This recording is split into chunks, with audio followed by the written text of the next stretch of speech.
절망 속의 기쁨. 내가 볼 때에 그의 발 앞에 엎드려져 죽은 자같이 되매. 요한계시록 1장 17절 말씀. 사도 요한처럼 당신도 예수님을 친밀하게 안다고 생각할 수 있습니다.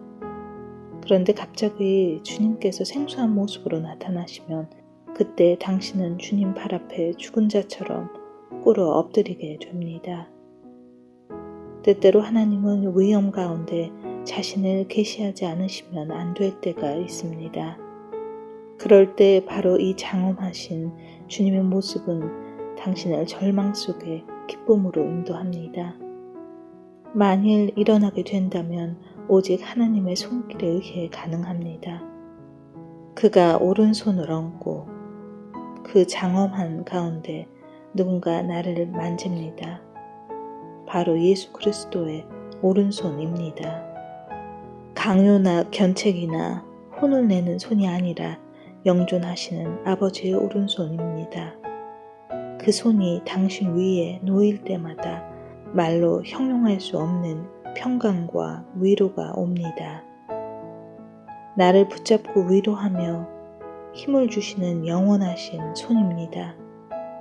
주님의 손길이 닿으면 당신을 두렵게 만드는 것이 아무것도 없습니다. 주 예수님께서 승천하시는 영광 가운데 보잘것없는 제자들에게 오셔서 말씀하십니다. 두려워 말라. 주님의 인자하심은 말로 형용할 수 없이 부드럽습니다. 나도 주님을 이렇게 알고 있습니까? 절망케 하는 것들을 주의하십시오. 기쁨도 기대도 소망도 더 밝은 미래도 없는 그러한 어두운 절망이 있습니다. 그러나 절망 속에서의 기쁨은 내 육신에 선한 것이 거하지 아니하는 줄을 알 때 옵니다. 주께서 자신을 내게 나타내실 때 나는 내 안에 주 앞에 꿇어 엎드려야만 하는 것들이 있다는 것을 알고 기뻐합니다. 또한 오직 하나님의 손길에 의해서만 일어날 수 있다는 사실을 알 때 절망 속에서 기쁨이 생깁니다.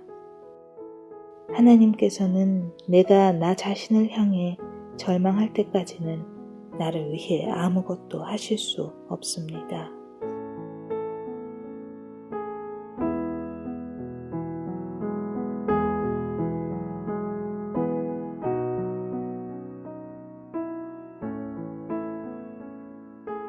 자기 유익을 구하는 시험.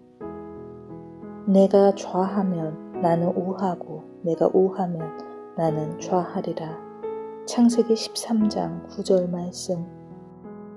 하나님 안에서 믿음의 삶을 시작하자마자 당신 앞에는 매력적이고 화려한 전망이 펼쳐지게 될 것입니다. 이 모든 것들이 당신이 권리 주장을 할 수 있는 것들입니다. 그러나 만일 믿음의 삶을 살아간다면 당신은 당신의 권리들을 포기하고 하나님께서 당신을 위해 선택하시는 인생을 살 것입니다. 하나님은 때때로 당신을 시험하는 장소에 두실 것입니다. 그곳에서 만일 당신이 믿음의 삶을 살지 않으면 자신의 유익을 추구하는 것이 옳고 마땅한 권리라고 생각하게 됩니다.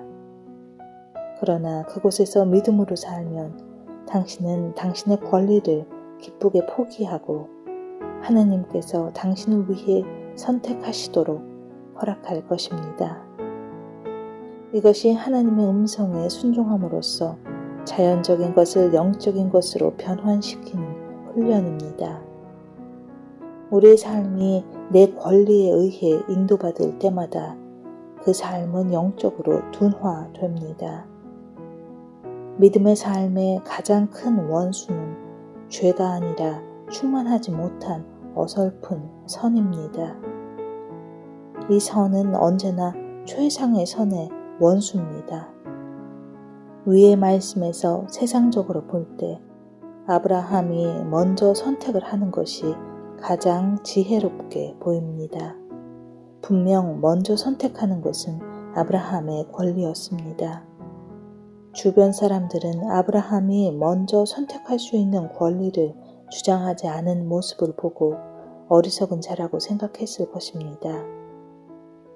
우리 대부분은 자신을 위해 하나님께서 선택하시도록 주님을 의지하는 대신에 자신의 권리에 따라 선택하기를 좋아하기 때문에 영적으로 성장하지 못합니다. 우리는 하나님께 시선을 집중하며 사는 법을 배워야 합니다. 너는 내 앞에서 행하여 완전하라. 창세기 17장 1절 말씀.